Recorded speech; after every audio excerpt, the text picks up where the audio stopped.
बंधु जगतपते गोपेश गोपिका कांत राधा कांत नमस्तुते तप्त कांचन गौरांगी श्री राधे वृंदावनेश्वरी वृषभानुसुते देवी प्रणमामि हरिप्रिये वाञ्छाकल्पतरुभ्यश्च कृपा सिन्धुभ्यैव च पतितानां पावनेभ्यो वैष्णवेभ्यो नमो नमः। जय श्री कृष्ण चैतन्य प्रभु नित्यानंद श्री अद्वैत गदाधर श्रीवासादि गौर भक्तवृंद हरे कृष्णा कृष्ण कृष्ण हरे हरे हरे राम राम राम हरे हरे। नमो विष्णुपादाय कृष्णपृष्ठाय भूतले श्रीमते भक्ति वेदांत स्वामी इति नामिने। नमस्ते सारस्वती देवे गौरवाणी प्रचारिणे निर्विशेष शून्यवादी पाश्चात्य देश तारिणी मुखं करोति वाचालं पंगुं लंघयते गिरिं वन्देऽहं तत्कृपा श्रीगुरुदीन तारिणं परमानंद माधुम श्री चैतन्येश्वरम। हरे कृष्ण। आप सभी भक्तों का हार्दिक स्वागत है डे 3 अध्याय 3 कर्मयोग में। आज हम लोग कर्म योग पढ़ेंगे, लेकिन उससे पहले हम थोड़ा चैप्टर 2 का भी चर्चा करेंगे। तो अरविंद नेत्र प्रभु अपने दो रूप में आ चुके हैं। अनुज कुमार हाँ। अरविंद नेत्र दास दो रूप में प्रकट हो गए। अच्छा, एक रूप फिर चला गया। एक रूप चला गया। ठीक है, तो अध्याय 2 जो है उसमें क्या चर्चा हुआ था, कोई बता सकता है? अध्याय 2 में क्या था? जैसे अध्याय 1 में अर्जुन ने 5 कारण बताए युद्ध ना करने के। 5 कारण दिए अर्जुन ने, युद्ध नहीं करूंगा इसके 5 कारण है। क्या क्या कारण था? पहला कारण क्या दिया? करुणा। करुणा, फॉल्स कंपैशन, करुणा। दूसरा दिया, दूसरा कारण क्या भोग था? भोग भोग की हानि। भोग की हानि। भोग की हानि हो जाएगी, हम इंजॉय नहीं कर पाएंगे। भाई जिसको हम मार देंगे, जिसके साथ हम रहना चाहते हैं उसी को मार देंगे, हम अकेले क्या इंजॉय करेंगे? अकेले क्या करेंगे इंजॉय, है कि नहीं? एक महल में हम अकेले रहें कैसा लगेगा? एक महल में सब फैसिलिटी है, सारा फैसिलिटी हो उसमें, कंप्यूटर मतलब एसी हो, कूलर हो, टीवी हो, मोबाइल हो, सब कुछ हो, लेकिन अकेले रहना है, कैसा लगेगा? तो भोग की हाँ। हानि, अच्छा ही लगेगा ना। साथ में यस कोई तो होना चाहिए, कम से कम 2 लोग तो हो, तभी तो कुछ आनंद आएगा, वरना क्या है अकेले अकेले। यस। और तीसरा कारण? तीसरा कर्म प्रभु जी, पाप कर्म जो करता है व्यक्ति। नव किशोर श्याम प्रभु तो बताएंगे नहीं कुछ, वो तो अलग ही दुनिया में रहेंगे अपना। अभी देखो क्या कर रहे हैं, बातचीत कर रहे हैं इधर उधर। नव किशोर श्याम प्रभु आप कुछ बताएंगे? अरे ये तो ये बहुत बैकग्राउंड बहुत वॉइस है। मैं अभी बाहर जा रहा हूँ तो ये थोड़ा मैं तब बता। बस यही रहता है आपका ये, आधा इधर रहते हैं आधा उधर रहते हैं, दोनों जगह पैर रखे हुए हैं अपना। थोड़ा क्लास में भी थोड़ा उधर भी है, ऐसे थोड़े होता है, एक जगह पे रखें तभी तो फायदा होगा, ऐसे तो दोनों तरफ नुकसान हो जाएगा आपका। हम्म, इधर न उधर। ये तो ये हाँ, मुझे बाहर।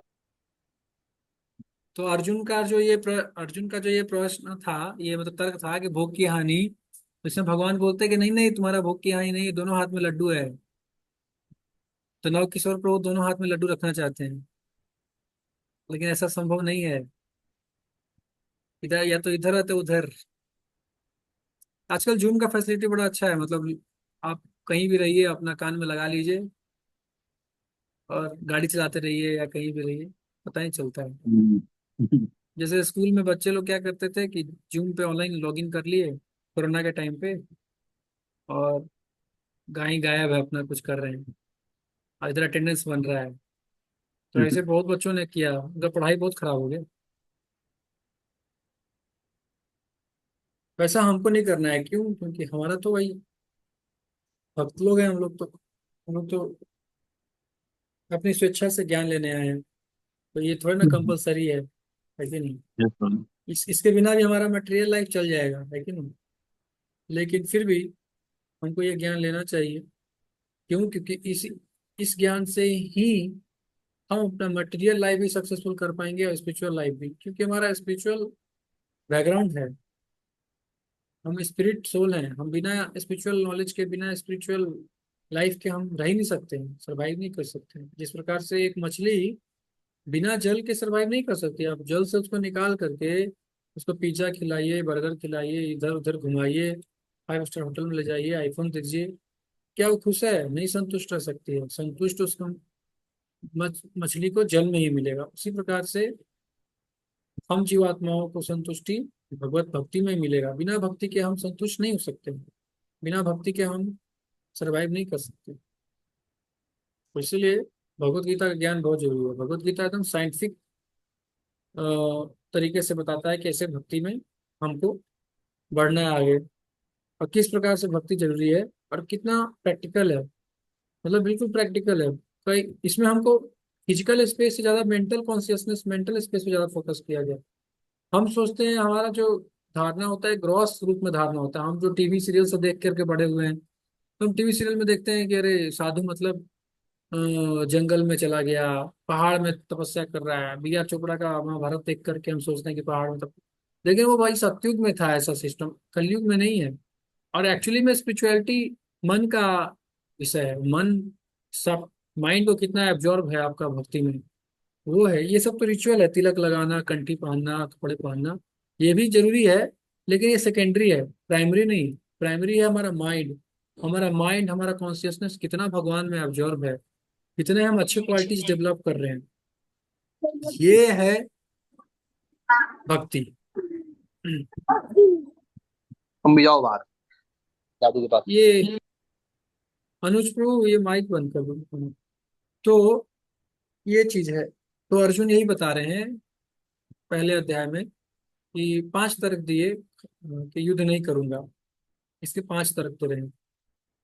तो कई लोग, हम लोग युद्ध नहीं करते हैं। युद्ध करना चाहिए। क्षत्रिय का धर्म है युद्ध करना। अब अगर आर्मी मैन बोल दे कि हम युद्ध नहीं करूंगा, है हमको तो कंपैशन आ रहा है, पाकिस्तान वालों को नहीं मारूंगा, आपको दया आ रहा है, तो हमारा क्या होगा? पूरा देश ही पूरे देश को बम से उड़ा देंगे अगर हम टेररिस्ट को नहीं मारेंगे तो। मारना पड़ेगा। वैसे ही दुर्योधन टेररिस्ट है, उसको मारना पड़ेगा, नहीं तो सबको उड़ा देगा।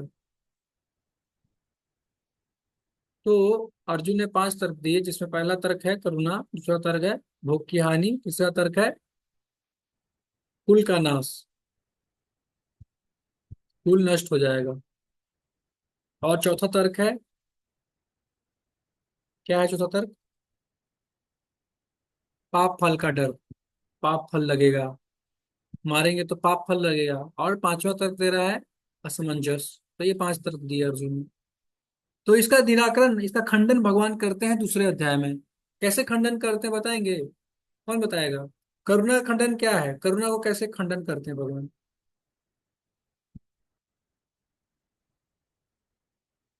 जो फॉल्स कंपैशन है उसका खंडन कैसे करते हैं भगवान, बता सकते हैं? भगवान हरे उनको कृष्ण दिखाते प्रभु जी हैं ज्ञान के विराट रूप द्वारा। में कि सबको चबा रहे हैं भगवान ऑलरेडी। तो नहीं नहीं, एक एक करके बताइए। हाँ हाँ, अनुज पर बताइए पहले। बताइए बताइए।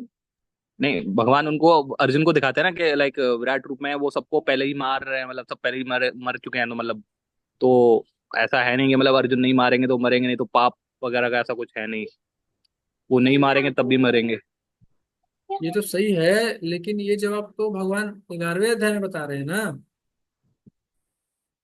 अभी दूसरे अध्याय में भगवान ने कैसे खंडन किया है इसका?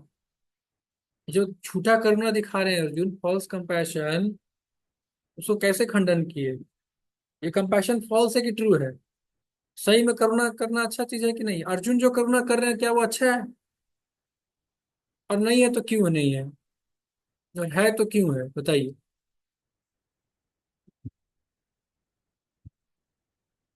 क्या एक युद्ध भूमि में एक क्षत्रिय का अपने शत्रुओं के प्रति करुणा करना सही है या गलत है?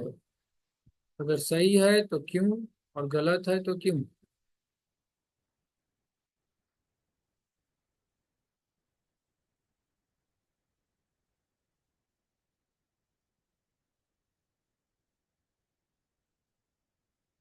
कोई नहीं जवाब देगा?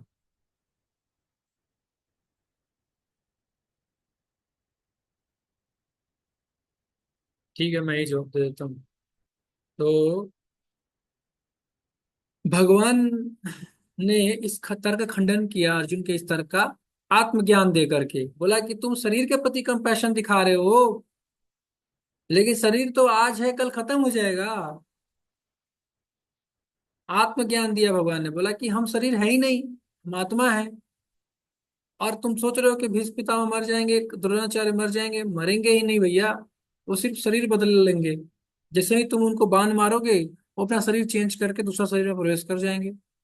तो कहीं पे मर कहाँ रहा है कोई व्यक्ति? क्या करुणा तुम कर रहे हो? करुणा करना ही नहीं है, फॉल्स कंपैशन है तुम्हारा। शरीर पे तुम करुणा दिखा रहे हो, लेकिन हम शरीर है ही नहीं, हम तो आत्मा है। तो ये ज्ञान देकर के उसका तर्क खंडन किया। दूसरे तर्क खंडन किया, भोग की हानि। भगवान ने क्या बोला कि अगर अगर तुम मर गए तो स्वर्ग जाओगे, और अगर तुम जिंदा रह के जीत गए तो पृथ्वी का भोग करोगे। तो तुम्हारे दोनों हाथ में लड्डू हैं, हैं? जीते तो भी तुम्हारा बल्ले बल्ले, और तुम हार गए तो भी तुम्हारा बल्ले बल्ले। क्या दिक्कत है? कोई दिक्कत नहीं, दोनों तरह से तुम आनंद में रहोगे। अगर तुम मर गए तो स्वर्ग जाओगे, अगर तुम बच गए तो पृथ्वी का राज भोग करोगे। तो कहाँ तुम्हारा भोग का हानि हो रहा है? कोई नुकसान नहीं है।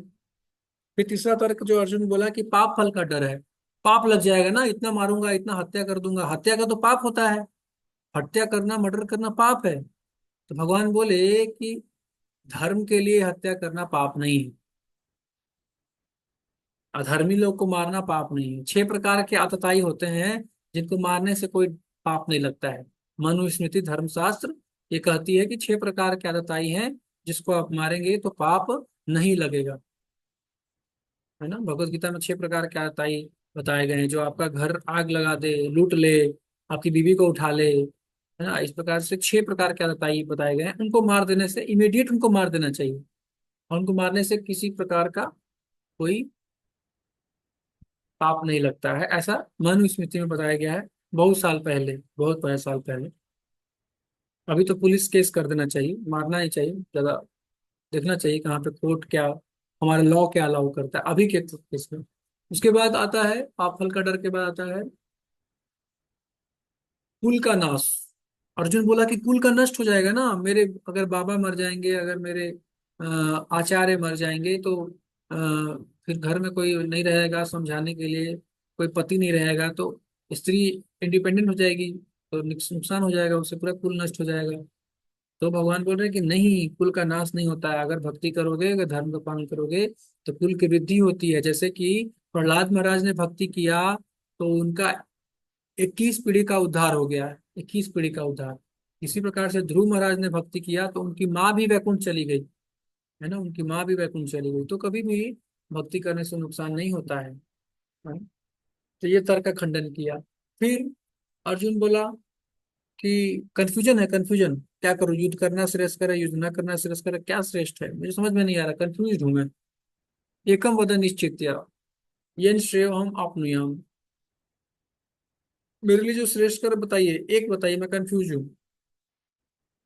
तो भगवान बोलते हैं कि जो भक्ति योग करता है वो कभी कंफ्यूज रहेगा ही नहीं, उसको पता होता है गोल मेरा क्या है।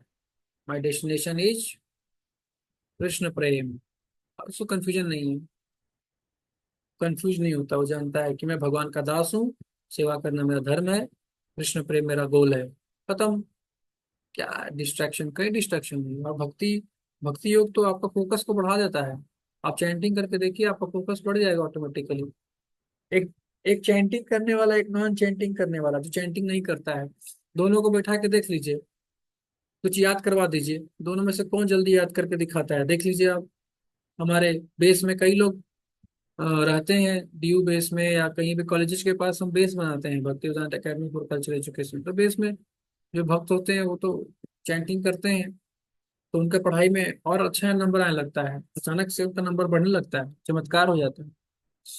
तो ये चमत्कार क्या है? हरिनाम है, हरिनाम से फोकस बढ़ता है। तो ये इस तरह से उनका पांचों तरह का खंडन भगवान ने किया। उसके बाद भगवान बताए 39वें अध्याय में भगवान ने बोला, 39वें श्लोक में दूसरे अध्याय के, कि बुद्धि योग करो। तो अर्जुन हो गया कंफ्यूज, क्योंकि इधर बताया 39 श्लोक में बोल रहे हैं बुद्धि योग करने के लिए, फिर 40 से स्टार्ट कर दिए कि 40 अध्याय 40वें श्लोक से बोल रहे हैं कर्म योग करो। तो अर्जुन कंफ्यूज है कि भाई क्या करना है, बुद्धि योग करना है या कर्म योग करना है, क्या करना है, कुछ बताइए। तो यहाँ पे अर्जुन फिर प्रश्न पूछते हैं। ज्यायसि चेत कर्मणस्ते मता बुद्धिर्जनार्दन तत्किं कर्मणि घोरे माम नियोजयसि केशव व्यामिश्रेण एव वाक्येन बुद्धि मोहयसि मे तदेकं वद निश्चित्य येन श्रेयोम् आपनुयाम। अर्जुन ने कहा, हे जनार्दन, हे केशव, यदि आप बुद्धि को सकाम कर्म से श्रेष्ठ समझते हैं तो फिर आप मुझे इस घोर युद्ध में क्यों लगाना चाहते हैं? आपके व्याम मिश्रित अनेकार्थक उद्देश्यों से मेरी बुद्धि मोहित हो गई है। अतः कृपा करके निश्चय पूर्वक मुझे बताएं कि इनमें से मेरे लिए सर्वाधिक श्रेयस्कर क्या होगा। तो ऐसे पूछना चाहिए प्रश्न। अब जो है, भगवान ने बुद्धि योग बताया, फिर कर्म योग बता दिया। तो अर्जुन को समझ में नहीं आया क्या है ये। मतलब अर्जुन के माध्यम से, अर्जुन हमारे तरफ से हमारे बिहाफ पे पूछ रहे हैं। तो भगवान ने बुद्धि योग जो बताया, तो अर्जुन को क्या लगा कि बुद्धि लगा करके मुझे युद्ध नहीं करना है ना, बुद्धि लगाना है। बुद्धि योग मतलब उसको लगा कि बुद्धि लगा के युद्ध नहीं करना। लेकिन बुद्धि योग, भक्ति योग एक ही चीज है। भगवान ने उसको कर्म करने के लिए ही बोला, लेकिन अलग अलग लेवल पे होता है बात, इसलिए समझ में नहीं आता है। बात एक ही होता है, लेकिन अलग अलग लेवल पे अलग अलग लोगों को अलग अलग चीजें बताई जाती हैं घुमा करके। लेकिन एक ही चीज बताया जाता है, तर्क उसको समझने में टाइम लगता है। तो बुद्धि योग भक्ति योग एक ही चीज है। तो भगवान यहाँ पे उसका, अर्जुन डाउट, फिर डाउट आता है अर्जुन के मन में कि क्या श्रेष्ठ है, कर्म करना श्रेष्ठ है या बुद्धि करना, बुद्धि योग में लगना श्रेष्ठ है, क्या श्रेष्ठ है ना? आप मुझे, मेरा बुद्धि जो है मोह में पड़ा जा रहा है, मुझे समझ में नहीं आ रहा। आपके वचन, आपके बयान मिश्रित वचन, आपके मिश्रित वचन से मुझे समझ में नहीं आ रहा। कभी तो कर्म बोल रहे हैं कर्म करो, कभी बोल रहे हैं बुद्धि लगाओ, कर्म करो बुद्धि लगाओ। क्या है ये? श्रेष्ठ बताइए ना, एक चीज बता दीजिए, एक बताइए क्या है, एक बताइए, ये या ये, है ना? अर्जुन बोल रहे हैं कि एक बताइए, कौन, ये रास्ता एकम बताओ, एक बता दीजिए आप, क्या करना है ये मुझे क्लियर कट बता दीजिए। है कि नहीं? हम पूछते हैं ना कि मुझे क्लियर कट बता दीजिए, क्लियर कट रास्ता बताइए कि ये करना है या ये। तो अर्जुन भी अपना डाउट क्लियर कर रहे हैं कि हे परमात्मा, हे पुरुषोत्तम, हे भगवान, एक बता दीजिए मेरे को क्या करना है, मुझे समझ में नहीं आ रहा है, मेरा बुद्धि एकदम मोहित हो रहा है, कंफ्यूज हूँ कि कर्म करूँ या बुद्धि लगाऊं, कर्म करूँ या बुद्धि लगाऊं, क्या करूँ? तो भगवान फिर बोलना शुरू करते हैं। न कर्म नाम अनारंभ नैष्कर्म्यम पुरुषो स्मृति न च संन्यासनादेव सिद्धिम समधिगच्छति। इसका ट्रांसलेशन इधर है। क्या बता रहे हैं? न तो कर्म से विमुख होकर कुछ कर्म फल से छुटकारा पा सकता है। तो कोई छोड़ेगा कि कर्म छोड़ देता हूं, मैं कर्म नहीं करूंगा, कर्म नहीं करना है ना? 39वां श्लोक पढ़ने के बाद व्यक्ति को लगेगा कि अच्छा, कर्म नहीं करना है मुझे, कर्म छोड़ दो। लेकिन भगवान क्या बोल रहे हैं कि अगर कोई कर्म छोड़ भी देगा तो भी उसको कर्म फल से छुटकारा नहीं मिलेगा। क्यों? क्योंकि कोई बोलेगा कि मैं ठीक है, मैं कर्म नहीं करूंगा, मैं चुपचाप बैठ जाऊंगा। तो बैठना भी तो कर्म है, सांस लेना भी कर्म है, आंख को, आंख की पलके झपकाना भी कर्म हुआ। तो आप तो कर्म कर ही रहे हैं, तो कर्म से बच नहीं सकते हैं आप। और कर्म करेंगे तो कर्म फल भी आएगा। और फिर भगवान बोल रहे हैं ठीक है, कोई बोले कि संन्यास ले लेंगे मैं, तो भगवान बोल रहे हैं कि न केवल संन्यास से सिद्धि प्राप्त की जा सकती है, केवल संन्यास ले लोगे तो भी सिद्धि नहीं मिलेगा। अब बताओ, अब प्रॉब्लम ये भी है।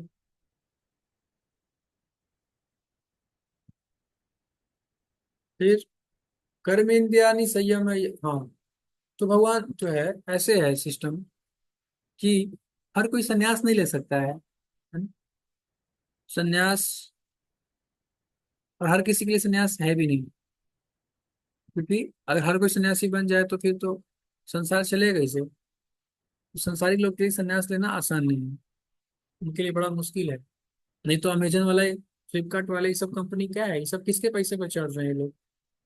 हम ही लोग के पैसे पर चल रहे हैं ना। ये लोग लोग आलतू फालतू चीज कुछ भी बेचते रहते हैं ऐड लगा करके, हम लोग खरीदते रहते हैं। नहीं तो ये तो सड़क पे आ जाएंगे, सब सन्यासी बन जाते। लेकिन सन्यास बनना आसान नहीं है, कर्म को छोड़ना इतना आसान नहीं है। कर्म से भी बहुत आसक्ति है हमारे। हमको लगता है कर्म बिना कर्म के कैसे होगा, बिना कर्म के कैसे होगा। तो इसलिए भगवान बोल रहे हैं कि कर्म छोड़ने से भी कोई फायदा नहीं है, बिना कर्म किए भी कोई फायदा नहीं है। मतलब कर्म करना भी है। अब किस प्रकार का कर्म करना है वो आगे बताएंगे भगवान। फिर बता रहे हैं भगवान कि अगर आप मान लो आप सन्यासी बन गए, लेकिन कर्म इंद्रियानी संयम में या अस्ते मनसा स्मरण, लेकिन मन से अगर आप स्मरण चिंतन कर रहे हैं भोग का, इंद्रियार्थान विमूढ़ात्मा मिथ्याचार से उच्यते, तो आप क्या है? आप मिथ्याचारी। आप झूठ बोल के ढोंग कर रहे हैं, आप ढोंगी बाबा हैं आप। अब सोच रहे हैं कि मैं सन्यासी बन जाता हूँ, जा रहा हूँ मैं पहाड़ पे जाके आराम से वहां पे गुफा बनाऊंगा, उसमें रहूंगा, बस आंख बंद करके अपना सन्यास, अपना भजन करूंगा। लेकिन वहां जा करके आप मन में चिंतन कर रहे हैं स्त्री का, भोग का, तो फिर क्या हो गया? आप ढोंगी हो गए। तो और खतरनाक है, ढोंगी बनना तो और खतरनाक हो गया। ये ढोंग करना, दिखाना कि मैं बहुत बड़ा साधु हूँ, लेकिन आपके मन में तो चिंतन चल रहा है स्त्री का और भोग का। जैसे एक बगुला है, बगुला जो होता है वो क्या करता है कि पानी में जा करके एक टांग उठा लेता है, और उठा करके वहीं पर टिके रहता है, ताकि मछली को पता न चले कि मैं हूँ। उसको लगे कि कोई फूट है, कोई पेड़ है, और चुपचाप रहता है और देखता है मछली आ रही है, मछली आ रही है, कोई छोटी मछली, थोड़ी बड़ी मछली, थोड़ा और बड़ी मछली, थोड़ा और बड़ी मछली आ गई, पटाक से अपना चोंच टाक से मारता है। तो देखने में तो बोगला लग रहा है कि बहुत बड़ा योगी है, लेकिन एक्चुअली में क्या है, वो भोगी है। तो बाहर से अगर आप सोच रहे हैं कि मैं अपने कर्म इंद्रियों को रोक लेता हूँ, हाथ पैर सबको बांध करके आराम से योग करता हूँ, ध्यान करता हूँ, लेकिन आपका मन बार बार इंद्रिय विषय में जा रहा है, मन आपका बार बार चिंतन में लगा हुआ है, क्या खाना है, कैसे सोऊंगा, कैसे भोग करूंगा, how to enjoy enjoy enjoy. तो फिर आप क्या है? मिथ्याचारी। तो ये भगवान इसको कंडेम कर रहे हैं कि ऐसा भी नहीं होना चाहिए। फिर आगे बता रहे हैं, दूसरी ओर यदि कोई निष्ठावान व्यक्ति अपने मन के द्वारा कर्म इंद्रियों को वश में करने का प्रयत्न करता है, बिना किसी आसक्ति कर्म योग करता है, तो वह अति उत्कृष्ट है। लेकिन अगर कोई व्यक्ति ईमानदारी से कर्म इंद्रियों को वश में करने की कोशिश कर रहा है, और आसक्ति आसक्ति को त्याग करके कर्म कर रहा है, मतलब कर्म में उसको आसक्ति नहीं है, तो क्या होगा? वो अति उत्कृष्ट है, वो श्रेष्ठ है उस व्यक्ति से, मिथ्याचारी से, ढोंग जो ढोंग कर रहा है। ये व्यक्ति बाहर से कर्म करता हुआ दिख रहा है, लेकिन इसका मन में भोग की वासना नहीं है, भोग नहीं सोच रहा है। ये अपना कर्म कर रहा है, अपना ड्यूटी कर रहा है। अपना नियत कर्म करो, क्योंकि कर्म करना, करने की अपेक्षा कर्म करना श्रेष्ठ है। कर्म के बिना तो शरीर निर्वाह भी नहीं हो सकता। अब भगवान ने यहाँ पे क्लियर कर दिया कि भाई, कर्म ना करने वाला तो विचार तुम छोड़ दो, है ना। पहले के 5-6 श्लोकों में अर्जुन का डाउट क्लियर कर दिए कि कर्म करना तो जरूरी है, कर्म तो करना पड़ेगा, कर्म ना करने वाला विचार तो बिल्कुल त्याग दो। उसमें देख लिया ना क्या प्रॉब्लम आ रहा है। मन से नहीं जाएगा आपका, जो विषय वासना है वो मन से खत्म नहीं होगा। आप कितना भी कर्म इंद्रियों को बांध लो, हाथ पैर रोक करके आप संन्यास लेके जंगल में ही क्यों न चला जाओ, लेकिन मन तो आपका अपने साथ जा रहा है। तो मन में तो विचार चलते रहेगा 24 घंटे। तो कहाँ आप मुक्त हुए? क्या आप क्या सन्यासी बने? आप कोई सन्यासी नहीं हुए आप। ढोंगी हुए आप। तो फिर भगवान अब आगे बताएंगे कि कर्म करना श्रेष्ठ है। यहाँ तक, ये यहाँ तक तो क्लियर हो गया ना सबको? आप लोग क्लियर हुआ कि नहीं, समझ में आ रहा है कि नहीं, बताइए यहाँ तक। यस, यस प्रभु। क्या समझ में आया बताइए? कर्म करना श्रेष्ठ है या कर्म नहीं करना श्रेष्ठ है? ये दोनों में क्या, आप बताइए क्या श्रेष्ठ है? कर्म करना श्रेष्ठ है। कर्म करना श्रेष्ठ है ना? कर्म नहीं करने, अगर देखिए हमारा अभी लेवल नहीं है, अभी हम तुरंत भौतिक जगत से आए हैं। हम पहले तो हमारा, हम कोई साधु तो है नहीं, बचपन से साधु साधना की है हमको। साधु कौन है जो साधना किया है? साधक कौन है जो साधना किया है? लेकिन हम साधना नहीं किए बचपन से। अभी हमको 2 साल 3 साल हुआ है जुड़े हुए इस कौन से, है ना? 1 साल 2 साल आधा साल, 6 महीना 2 महीना हुआ है। और हम सोचे कि अभी जाके मैं हिमालय बैठ जाऊंगा और बढ़िया से योग करूंगा, ध्यान करूंगा, तो क्या होगा हमारा? भ्रष्ट हो जाएंगे हम। दिखाने के लिए हम साथ में 1 दिन 2 दिन 3 दिन 4 दिन कर लेंगे, लेकिन 4 दिन नहीं रह पाएंगे, क्योंकि हमारा मन में तो अभी भी गंदगी है। हम चिंतन तो वही करते रहेंगे, बार बार हमारे मन में चिंतन चलते रहेगा वही सब चीज का। तो इसको करने के बजाय भगवान बोल रहे हैं कि इससे बेस्ट है कि या तुम कर्म करते हो संसार में रहो, तो अपने घर में ही रहो, अपने युद्ध क्षेत्र में ही रहो और कर्म करो। तब प्रश्न उठता है कि क्या कर्म करें? कर्म तो बंधन का कारण है, कर्म करेंगे तो बंधन में फंस जाएंगे। तो फिर कैसा कर्म करें? तो भगवान बोल रहे हैं कि यज्ञ अर्थात, भगवान विष्णु का नाम है यज्ञ। भगवान विष्णु का एक नाम यज्ञ भी है, पर्यायवाची शब्द। तो बोल रहे हैं कि यज्ञ अर्थात कर्मणो अन्यत्र लोकोयम कर्म बंधना, तदर्थम कर्म कौन्ते मुक्तसंग समाचर। श्री विष्णु के लिए यज्ञ रूप में कर्म करना चाहिए, अतः कर्म के द्वारा इस भौतिक जगत पर बंधन उत्पन्न होता है। तो नियत कर्म क्या है? यज्ञ। यज्ञ करना चाहिए, यज्ञ करके आप बंधन से बचेंगे। कर्म, नियत कर्म क्या है? यज्ञ। यज्ञ करिए, ये है नियत कर्म विष्णु के लिए यज्ञ की। यज्ञ मतलब विष्णु, यज्ञ और विष्णु एक ही चीज है। विष्णु की प्रसन्नता के लिए कर्म कीजिए, दैट्स, देन आप बंधन में नहीं फंसेंगे, तब आप कोई बंधन में नहीं फंसेंगे, अदरवाइज आप बंधन में फंसेंगे। लेकिन भगवान की प्रसन्नता के लिए कर्म करेंगे तो बंधन में नहीं फंसेंगे। फिर कई लोग बोलते हैं कि संसार में बहुत दुख है, हमको दुख मिल रहा है, भगवान हमको दुख दे रहे हैं। भगवान मैंने क्या गलती किया था जो मुझे ऐसा दिखा? भगवान मैंने क्या गलती किया जो मुझे ऐसी पत्नी मिली, ऐसा पति मिला, और प्रभु ऐसा जी, समाज। विष्णु और कृष्ण भगवान तो एक ही है ना? हाँ एक ही है, बाद में बताएंगे, उसको क्लियर करेंगे। तो ऐसा है? क्या मैंने गलती किया? फिल्म में दिखाते नहीं है, अरे मैंने क्या गलती किया जो मुझे ऐसा मिला? मुझे क्यों, मेरे साथ क्यों भगवान, मेरे साथ ही क्यों ऐसा होता है भगवान? मेरे साथ क्यों ऐसा ऐसा होता है? मैंने ऐसा क्या किया भगवान? मैंने, मेरे साथ, मेरे जीवन में इतना दुख क्यों डाल रहे हो तुम? भगवान को दोष देते हैं। लेकिन भगवान यहाँ पे क्या बता रहे हैं? दोष एक्चुअली हमारा है।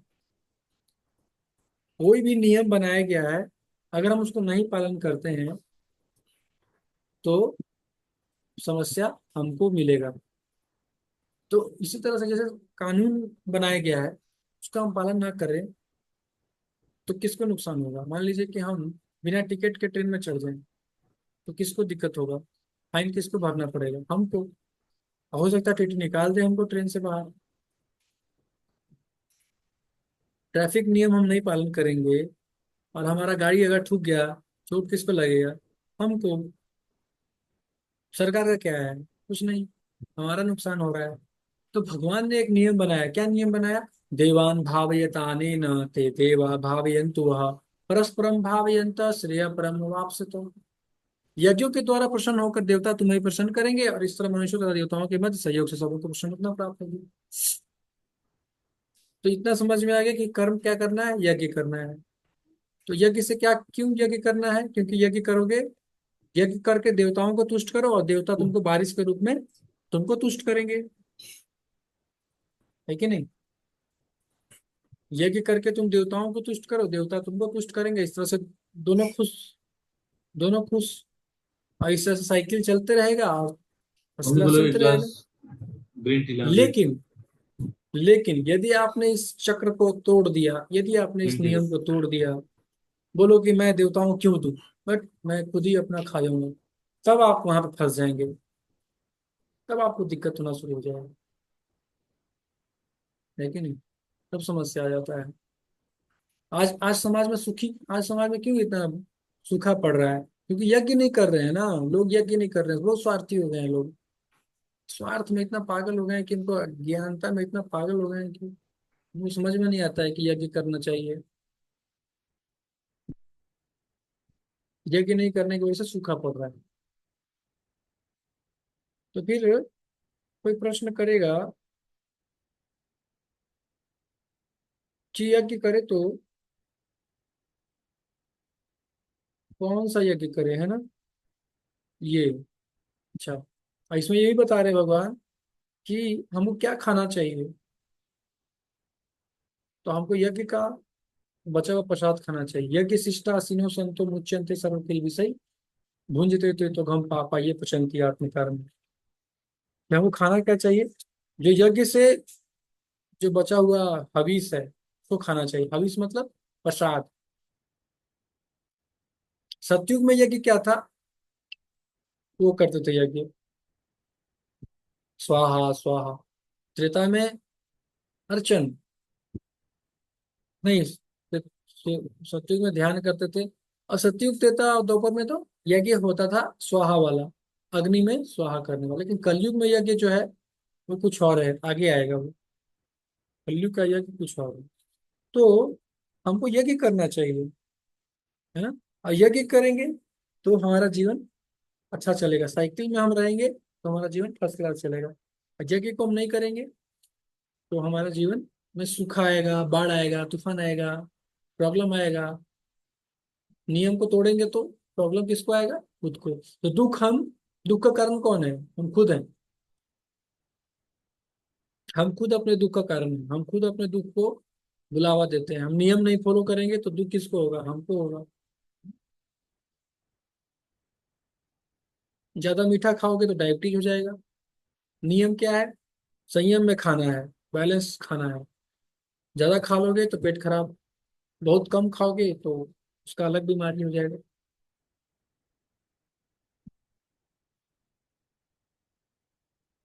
तो हर चीज का रूल्स है, रेगुलेशंस है। रूल्स एंड रेगुलेशंस हमारे हमारे आनंद के लिए बनाया गया है। Rules and regulations, rules and regulations हमको सुख प्रदान करने के लिए बनाया गया है, दुख प्रदान करने के लिए नहीं।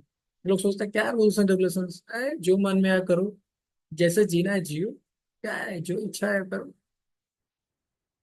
क्या है कि नहीं अनुज प्रभु, जो करना है करो,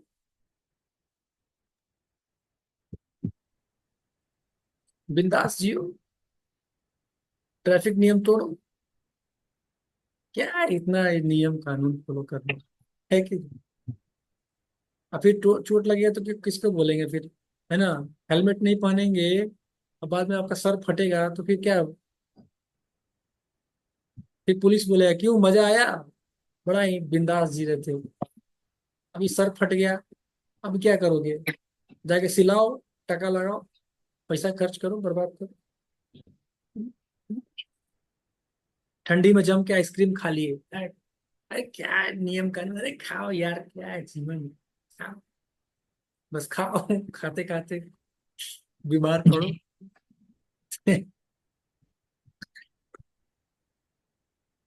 फिर पता चल रहा है 2-4 दिन तक बेड पे खांस रहे हैं। ये क्या है।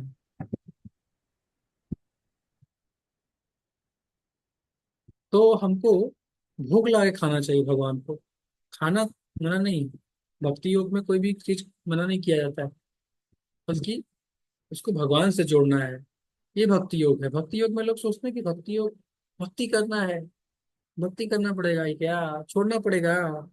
अरे सब छोड़ना पड़ेगा क्या मुझे, मोबाइल छोड़ना पड़ेगा लगता है मुझे, टीवी छोड़ना पड़ेगा, सब छोड़ना पड़ेगा क्या। नहीं, सब कुछ नहीं छोड़ना है। सब कुछ क्या छोड़ सकते हैं? अपना अपना क्या प्राण भी छोड़ देंगे क्या? छोड़ना नहीं है कुछ भी। बस जोड़ना है भगवान के साथ। खाना है तो भगवान को भोला है खाइए। क्या हम पिज्जा भी खाइए, बर्गर खाइए, जो खाना है खाइए, कोई मना नहीं है। चपाती खाइए, साथ साथ पिज्जा भी खाइए, लेकिन भोग लगा के खाइए। ये है point। और नियम नहीं पालन करेंगे तो ऐसा हालत हो जाता है। अगर आप नियम पालन तोड़ते हैं तो प्रॉब्लम आपको ही होगा। इसमें प्रभु जी बहुत सारे लोग तो जो मंदिर में जाते हैं वो प्रसाद के लिए ही जाते हैं, क्यों मतलब वो भी तो अपनी इंद्रिय, अपने भूख मिटाने के लिए जाते हैं, जैसे कि या तो प्रसाद उनको नहीं, प्रसाद के लिए जा रहे हैं तो अच्छा है। हम्म। बट वहां पे तो 3-4 प्लेट लेते हैं वो पूरा एकदम। कोई दिक्कत नहीं है, प्रसाद खा रहे हैं, हम्म, कुछ और तो नहीं खा रहे हैं। हम्म, वो धीरे धीरे वो उसको संयम हो जाएगा, हम्म, है ना? लेकिन कम से कम भगवान के पास जा रहा है, ये देखिए पॉजिटिव। भगवान के पास जा रहा है ना? उसको चाहता तो कहीं और भी जाके खा सकता था। हम्म, बाहर भी जाके खा सकता था, लेकिन हम्म, प्रसाद खाने आ रहा है। मांस मच्छी भी खा सकता था। तो इसको बोलते हैं लॉ ऑफ कर्मा। हम जैसा करेंगे वैसा भरेंगे। हम किसी को सांस के लिए तड़पाएंगे तो हम भी सांस के लिए तड़पाएंगे।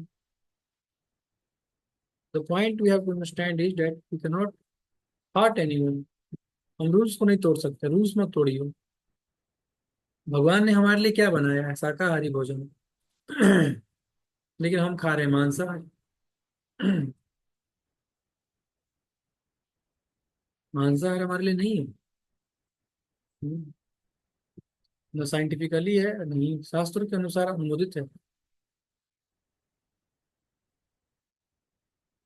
यज्ञ क्यों करना चाहिए? तो बोलेगा ना यज्ञ क्यों करे, तो ये कारण है यज्ञ करने का। चक्र को समझिए, यज्ञ करने का पीछे क्या होता है। यज्ञ करने से अन्नात् भवति भूतानि पर्जन्यात् अन्न संभव, यज्ञात् भवति पर्जन्यो यज्ञ कर्म समुद्भव। सारे प्राणी अन्न पर आश्रित हैं, है कि नहीं? अन्न खाकर ही तो हम जीते हैं। और अन्न कहाँ से आ रहा है? वर्षा से। इसको समझना बहुत इंपॉर्टेंट है। बेसिक अंडरस्टैंडिंग नहीं है हमारे पास। हम जो खा रहे हैं वो कहाँ से आ रहा है? धरती माता देती है ना। जो भोजन हमको मिल रहा है कहाँ से मिल रहा है? अर्थ से। अग्री और नॉट? Yes, Ruchi. Agree. ठीक यस। है। धरती माता हमको भोजन देती है, अन्न देती है, अनाज देती है, गेहूं चावल। ठीक है। जो वर्षा से उत्पन्न होता है। और अनाज कैसे उत्पन्न होगा? जब धरती माँ को ऊपर बारिश होगा, तब बीज फटेंगे और निकलेगा, अंकुरित होगा। वर्षा कैसे होगा? यज्ञ से। यहाँ पे ये पॉइंट लोग नहीं जानते हैं। लोग सोचते हैं वर्षा कैसे होता है, तो सूर्योदय होगा, समुद्र से पानी खींच लेगा सूर्य, और बादल में जाके स्टोर कर देगा, और जब मौसम थोड़ा ठंडा होगा बारिश हो जाएगा। लेकिन नहीं, ऐसा नहीं होता है। आप देखो, जहाँ पे धार्मिक वातावरण है वहां पे बारिश होता है, जहाँ पे नहीं हो रहा है वहां पे नहीं होता है बारिश। There is a spiritual connection, there is godly things. ऐसा नहीं है। बारिश जो है उसको करने के लिए एक देवता बैठा हुआ है, जिसका नाम इंद्र है। जिसका काम है बारिश करना। उसके पास संवर्तक बादल है जो बारिश करता है। उसके आदेश पे बारिश करता है। और वही बारिश करेगा जहाँ पे जो व्यक्ति यज्ञ करेगा। बिना यज्ञ के बारिश नहीं करेगा। यज्ञ से होता है बारिश। वर्षा यज्ञ संपन्न करने से होती है, और यज्ञ नियत कर्मों से उत्पन्न होता है। और यज्ञ कैसे होगा? नियत कर्मों से। नियत कर्म करने से यज्ञ संपन्न होता है। नियत कर्म क्या है, वो कैसे पता चलेगा? तो वेद पढ़िए। वेद से आपको पता चलेगा कि आपका नियत कर्म क्या है। वेद बताएगा नियत कर्म क्या करना है। यज्ञ चक्र है ये पूरा। साइकिल है, इसको समझना बहुत जरूरी है। कैसे हमारा जो ड्यूटी है, जो हमारा कार्य है, वो कैसे हमको करना चाहिए प्रतिदिन, जिससे कि हम कर्म बंधन में न फंस करके, कर्म से मुक्त होते हुए, आसक्ति रहित होते हुए, हम इस संसार में रहकर ही भगवत प्राप्ति कर सकते हैं। भगवत गीता संसारी लोग के लिए है और साधु लोग के लिए भी है, दोनों के लिए है, सबके लिए है भगवत गीता। ये लोग सोचते हैं कि भगवत गीता केवल साधु के लोगों के लिए है, नहीं। क्या अर्जुन अर्जुन कोई सन्यासी थे क्या? वो गृहस्थ थे, घर में थे। जो घर में रहता है उसके लिए, संसार में रहता है उसके लिए है भगवत गीता।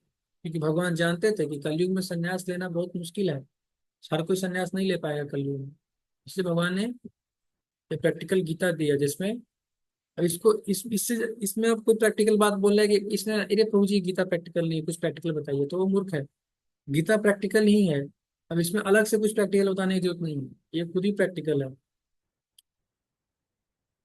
तो नियत कर्म से यज्ञ संपन्न होता है, और यज्ञ से बारिश होता है, और बारिश से अनाज उपजता है।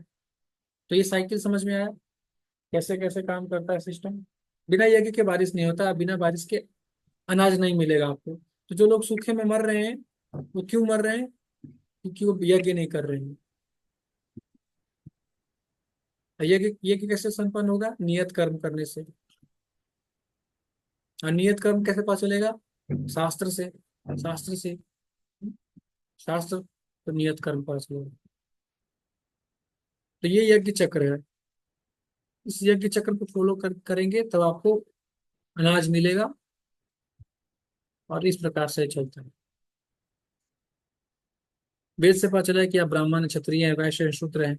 उस प्रकार से आप नियत कर्म करेंगे, सेक्रीफाइस करेंगे, फिर यज्ञ करेंगे, तो आपको वर्षा होगा, वर्षा से अनाज मिलेगा, और अनाज से आपको आपका जीवन चलेगा। तो इस युग के लिए जो यज्ञ बताया गया है वो ये यज्ञ है। इस यज्ञ को करना है हमको। इसको बोलते हैं सैक्रिफाइस, यज्ञ करना। इससे भगवान तुष्ट होंगे। बाकी सब युगों में स्वाहा स्वाहा वाला सिस्टम था, इस यज्ञ में क्या है? कलयुग के युग में बुद्धिमान व्यक्ति देवत्व के अवतार की पूजा करने के लिए सामूहिक जप करते हैं, जो लगातार कृष्ण के नाम गाते हैं। यद्यपि उनका रंग काला नहीं है, वह स्वयं कृष्ण है। उनके साथ उनके सहयोगी, नौकर, हथियार और गोपनीय साथी भी हैं। तो कलयुग में भगवान अस्त्र शस्त्र लेकर नहीं आते हैं।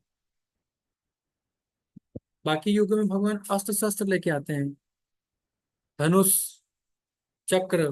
लेकिन इस युग में हरे कृष्णा कृष्ण कृष्ण हरे हरे, हरे राम राम राम, महामंत्र लेकर आते हैं इस युग में।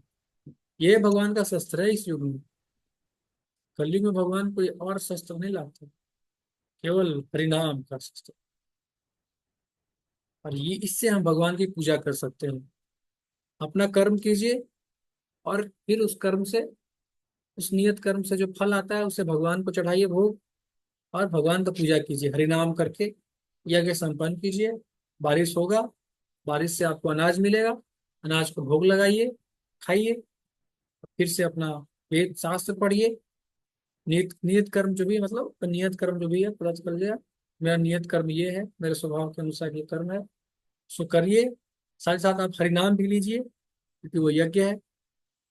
इन दोनों के साथ, और इस तरह से आप चलते हुए साइकिल को, साइकिल में आप रहेंगे। इस साइकिल को आप मेंटेन रखेंगे तो आपका जीवन चलते रहेगा। साइकिल को तोड़ देंगे, यज्ञ करना बंद कर दीजिए आप। आज किसान क्यों मर रहा है?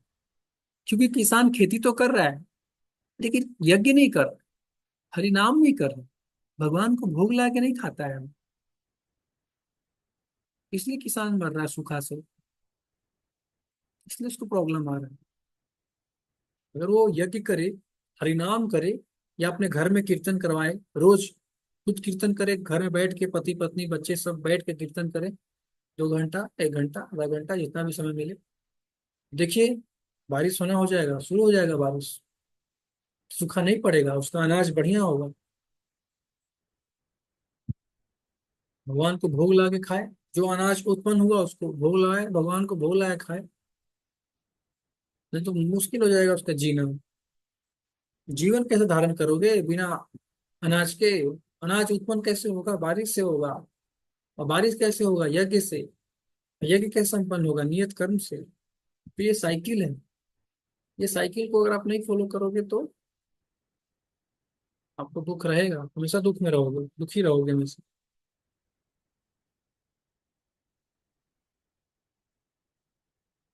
अब आता है कि कौन कर्तव्य से मुक्त है, किसको ड्यूटी, कोई किसको नियत कर्म नहीं करना है। कौन जो है वो ड्यूटी से मुक्त हो चुका है, उसके लिए कोई ड्यूटी नहीं है। वो आराम से भजन कर सकता है बैठ के 24 घंटा। कौन है जो भजन करने लायक है? यह आत्म रतिरेव स्यात् आत्मतृप्त मानव आत्मन्यव च संतुष्ट तस्य कार्य नहीं। उसके लिए कोई कार्य नहीं है।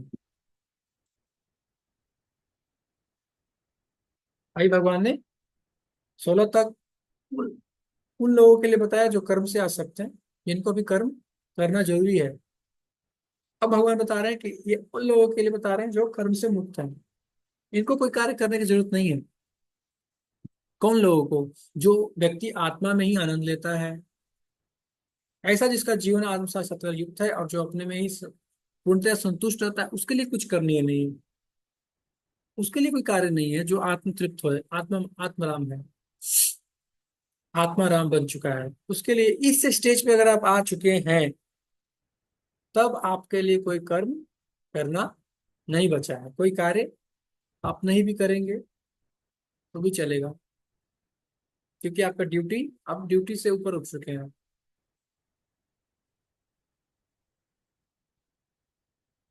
इस स्टेज पे।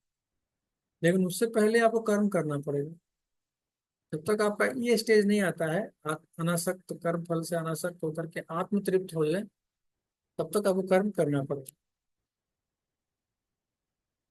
यहाँ तक समझ में आया कि नहीं आया? किसी को डाउट है तो क्वेश्चन पूछिए।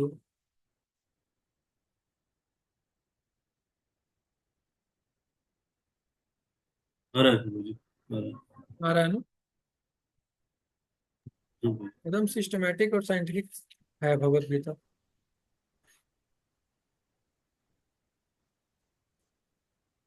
इससे पहले थोड़ा सा भगवान ये भी बताते हैं कि देखिए, शास्त्र पढ़ेंगे तो हमको क्या पता चलेगा? वेदों में नियमित कर्मों का विधान है। नियमित कर्म जो नियम से करना है, नियम से प्रतिदिन नियम बना के करना है, उसको बोलते हैं ये यम नियम बोलते हैं ना, यम नियम। तो यम नियम मतलब क्या होता है? क्या नहीं करना है और क्या करना है। यम मतलब करना है, नियम मतलब नहीं करना है। तो वेदों में बताया गया है, वेदों मतलब शास्त्र, शास्त्र में बताया गया है कि नियमित कर्मों का विधान है। और ये वेद साक्षात श्री भगवान से प्रकट हुए हैं। वेद कहाँ से आया? भगवान की वाणी है। फलतः सर्वव्यापी ब्रह्म यज्ञ कर्म में सदा स्थित रहता है। ब्रह्म से आया है। ब्रह्म मतलब भगवान। तो ब्रह्म से आया है वेद। और भगवान जो है यज्ञ कर्म में सदा स्थित रहते हैं। भगवान हमेशा, यज्ञ आप करेंगे तो भगवान वहां पे हमेशा मौजूद रहते हैं। इसलिए यज्ञ करने से भगवान को प्रसन्न कर सकते हैं आप, बिना यज्ञ किए भगवान को प्रसन्न नहीं कर सकते। एवं प्रवर्तितम चक्रम नानुवर्तयति यह गायरिंद्रिय राम मोगम पार्थ से जीवती। और जो व्यक्ति इस साइकिल को नहीं फॉलो करता वो व्यर्थ जीता है। उसका जीना किसी काम का नहीं है। वो बिल्कुल एनिमल है वो, जो यज्ञ नहीं करता है, जो हरिनाम यज्ञ। कलयुग में क्या है? हरिनाम यज्ञ करना है बस। अपना कर्म करते रहिए, साथ ही हरिनाम का संकीर्तन करते रहिए। क्या है? कभी आके किसी साधु को बुला लीजिए अपने घर पे, हरिनाम संकीर्तन कथा और थोड़ा प्रसाद वितरण कर दीजिए। इस तरह से चलना चाहिए। जिसके घर में ये नहीं होता हरिनाम, वो यज्ञ नहीं कर रहा है। वो केवल कर्म कर रहा है, खा रहा है, बस जी रहा है, जानवर की तरह जीवन जी रहा है। तो उसके घर में अनाज का प्रॉब्लम आ सकता है। ये क्या हो गया? है ना? तो उसके लाइफ में प्रॉब्लम ये कहाँ से आ गया भगवान में? तो इसलिए यज्ञ करना बहुत जरूरी है। यज्ञ नहीं करेंगे तो अनाज नहीं आएगा, वर्षा नहीं होगा, अनाज नहीं आएगा। और यज्ञ से भगवान प्रसन्न होते हैं। लेकिन जो व्यक्ति इस लेवल पे आ चुका है, आत्मा में ही आनंद लेता है, जिसका जीवन आत्म साक्षात्कार से युक्त है, जो अपने में ही पूर्णतः संतुष्ट रहता है, उसके लिए कुछ करने का कर्तव्य नहीं होता है, उसके लिए कोई कार्य नहीं है। नियत कर्म कुछ करने की जरूरत नहीं है उसको, कोई नियत कर्म नहीं कर, जो पूर्णतया आत्म तृप्त हो चुका है पूर्ण रूप से, कोई थोड़ा सा भी उसके अंदर डिजायर नहीं एंजॉय करने का। जैसे यहाँ पे देखिए आप, भक्तिवेदांत स्वामी प्रभुपाद, क्या जरूरत है इनको कर्म करने का? नहीं जरूरत है इनको कर्म करने का। तस्मात् सक्त सतम कार्यम कर्म समाचर सक्त ही आचरण कर्म परम आपनोति पुरुष। अतः कर्म फल में आसक्त हुए बिना मनुष्य को अपनी कर्तव्य समझकर निरंतर कर्म करते रहना चाहिए, क्योंकि अनासक्त होकर कर्म करने से परब्रह्म की प्राप्ति होती है। आसक्ति रहित होना है, कर्म तो करना है, लेकिन कर्म के फल में आसक्ति नहीं होना चाहिए। अरे मैं इस जॉब को करूंगा तो कितना सैलरी मिलेगा? अरे यार सैलरी मिला नहीं मुझे, 30 दिन हो गया सैलरी नहीं मिला, 40 दिन हो गया सैलरी नहीं मिला,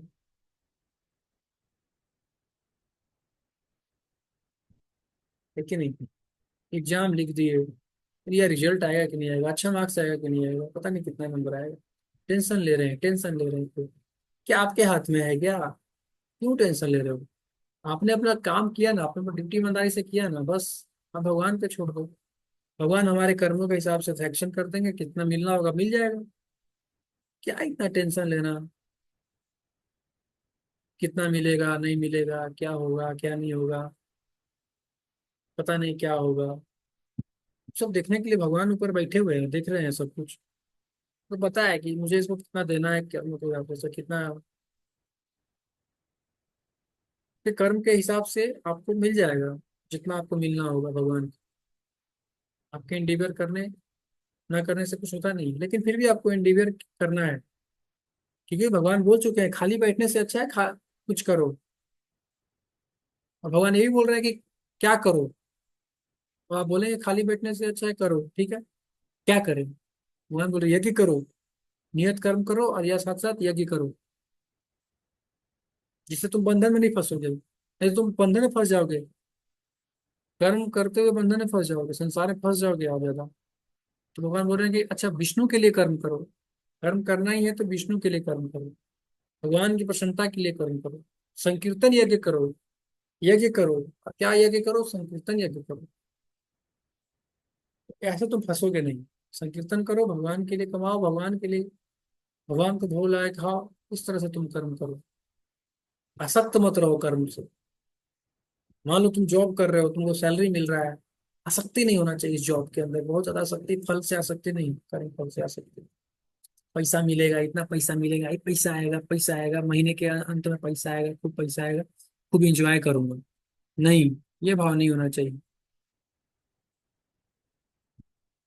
इतना परसेंट भगवान की सेवा में होना चाहिए खर्च, इतना परसेंट आपके इमरजेंसी की सेवा में खर्च होना चाहिए, इतना पैसा आपके परिवार में खर्च होना चाहिए, इतना पैसा आपके, इस तरह से आपको डिवाइड करना होगा, डिवीजन करना चाहिए। तब आप जो है नई कर्म फल में फंसोगे, नहीं तो कर्म फल में आसक्ति बढ़ जाएगा आपका, संसार में आसक्ति बढ़ेगा।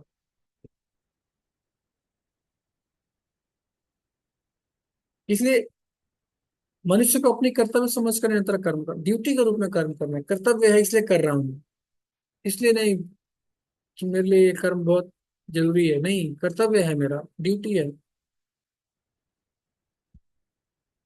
मेरा ड्यूटी है माता पिता का सेवा करना, मेरा ड्यूटी है ये सब चीज करना, लेकिन आसक्त नहीं होना है कर्म फल में। क्या कर्म फल मिलेगा, है ना, इस तरह से नहीं, क्योंकि अनासक्त होकर कर्म करने से परब्रह्म की प्राप्ति, अनासक्ति, आसक्ति नहीं होना चाहिए, मन आपका जो है आसक्त न हो, बस कर्म फल में आसक्त न हो। आसक्ति प्रॉब्लम क्रिएट, जहां आसक्ति आता है वहां प्रॉब्लम हो जाता है। अब जो श्रेष्ठ लोग हैं वो कर्म क्यों करते हैं? क्यों? क्योंकि वो दूसरों को दिखाने के लिए, यद यद आचरति श्रेष्ठ तत्तदेव तरोजना सयत प्रमाणम कुरुते लोकस्तद अनुवर्तते। 3.2। भगवान क्यों कर्म करते हैं? भगवान इस संसार में क्यों आकर कर्म करते हैं? भगवान को जरूरत नहीं है कर्म करने की। नहीं, क्यों करते हैं? एक महान व्यक्ति जो भी कार्य करता है आम लोग उसका अनुसरण करते हैं। इसका जवाब भगवान यहाँ दे रहे हैं कि मैं क्यों कर्म करता हूँ। क्योंकि महान व्यक्ति जो भी कार्य करता है आम लोग उसका अनुसरण करते हैं, और जो भी मानक वह अनुकरणीय कृत्य द्वारा निर्वाहित करता है सारी दुनिया अपनाती है। इसलिए कर्म करते हैं क्योंकि वो रोल मॉडल होते हैं, रोल मॉडल बनते हैं। दूसरों को सिखाने के लिए, शिक्षा देने के लिए कर्म करते हैं। ये तो उनको जरूरत नहीं होता है। जैसे यहाँ प्रभुपाद जी को देखेंगे तो प्रभुपाद कीर्तन कर रहे हैं, लेक्चर भी दे रहे हैं, डिक्टाफोन पर डिक्टेट कर रहे हैं, कुकिंग भी कर रहे हैं, कीर्तन भी कर रहे हैं, डांस भी कर रहे हैं, सब कुछ कर रहे हैं। क्यों? उनको जरूरत नहीं था, लेकिन हम सिखाने के लिए कर रहे हैं, शिक्षा दे रहे हैं, अपने आचरण से सिखा रहे हैं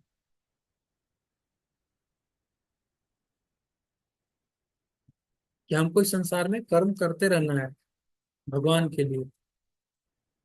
अब कोई कर्म करते हुए फंस भी सकता है। कोई कर्म कर रहा है तो उसके मन में यह आ सकता है भाव कि मैंने किया, मैं कर रहा हूँ, मैं, ये भाव उसके मन में आ सकता है। तो उसको भी भगवान क्लियर कर रहे हैं। क्या बोल रहे हैं कि तुम नहीं करते हो। प्रकृते क्रियामानानि गुणैः कर्माणि सर्वशः अहंकार मूढ़ आत्मा करता अहम इति मन्यते। 3.27। जीवात्मा अहंकार के प्रभाव से मोहग्रस्त होकर अपने आप को समस्त कर्मों का कर्ता मान बैठता है। ये अहंकार है जो हमारे चित्त को ढक लेती है, चित्त को मोहित कर देती है, और हम सोचते हैं मैं करता हूँ, मैंने किया है।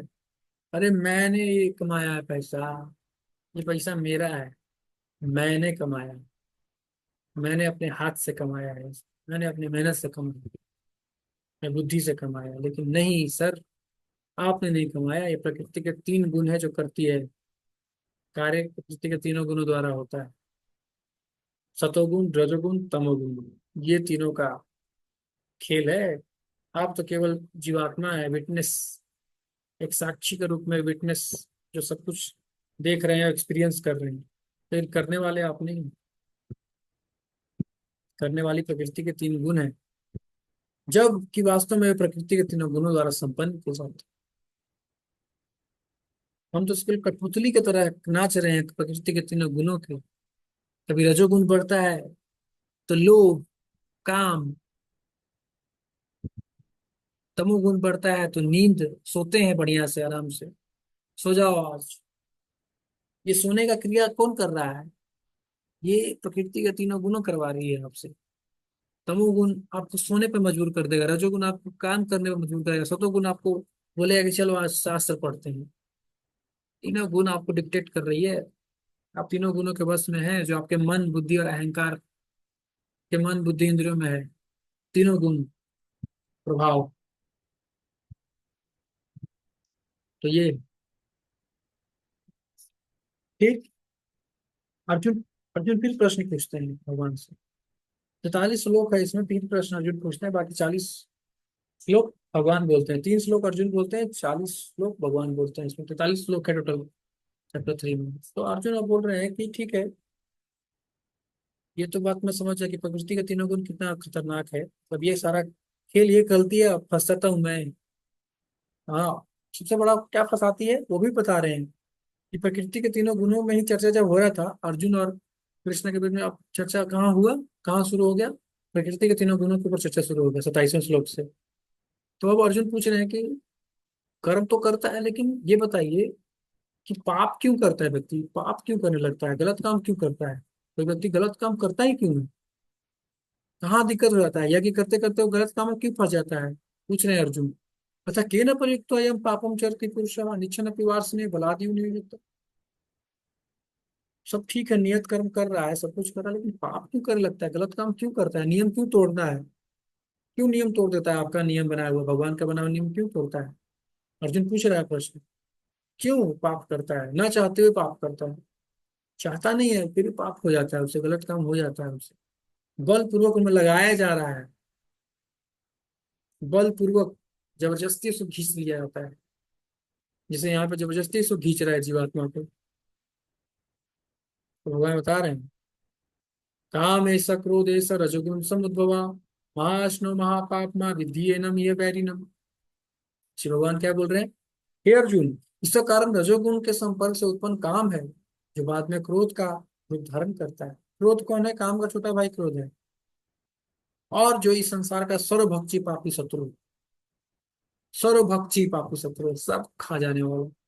काम इतना बड़ा खतरनाक शत्रु है कि सबको, बड़ा से बड़ा प्रेसिडेंट भी काम वासना के वश में होश करके फंस जाता है।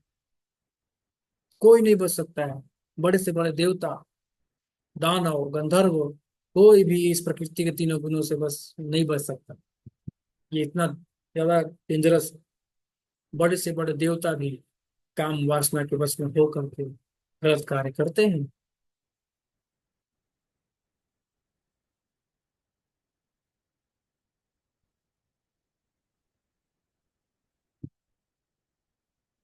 और ये काम अलग अलग परसेंटेज में है, सबके अंदर अलग अलग परसेंटेज पर, लेकिन है हर जगह। काम चींटी से लेकर ब्रह्मा जी तक है काम वास, लेकिन परसेंटेज उसका अलग अलग है।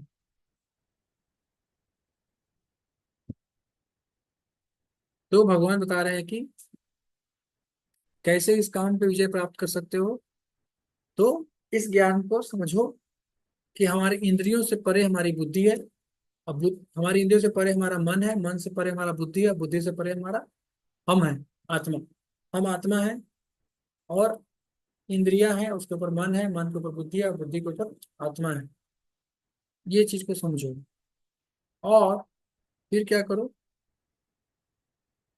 तो अपने आप को आत्मा के स्तर पे उठाओ, अपने आप धीरे धीरे अपना स्तर ऊपर करो। इसी को बोलते हैं EQ, SQ, IQ, PQ, जो चल रहा है आजकल संसार में। ये सब भगवत गीता से ही तो आया है कॉन्सेप्ट। स्टीवन कॉफी ने एक बुक लिखा, 7 habits of highly effective people. Millions of copies sold हो गए। उसने क्या बोल रहा है? ऑथर बोल रहा है कि मैंने भगवत गीता से ही कॉन्सेप्ट्स लिए हैं।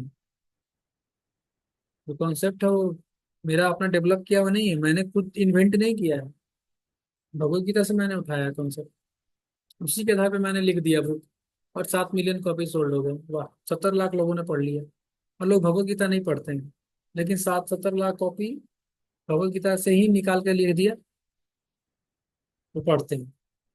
तो भगवत गीता से ही सब कुछ आया है ना। अहम आदि ही भूत, भगवान बोलते हैं अहम सर्वस्व प्रभु। जो भी चीज संसार में दिख रहा है वो भगवान से ही आया है।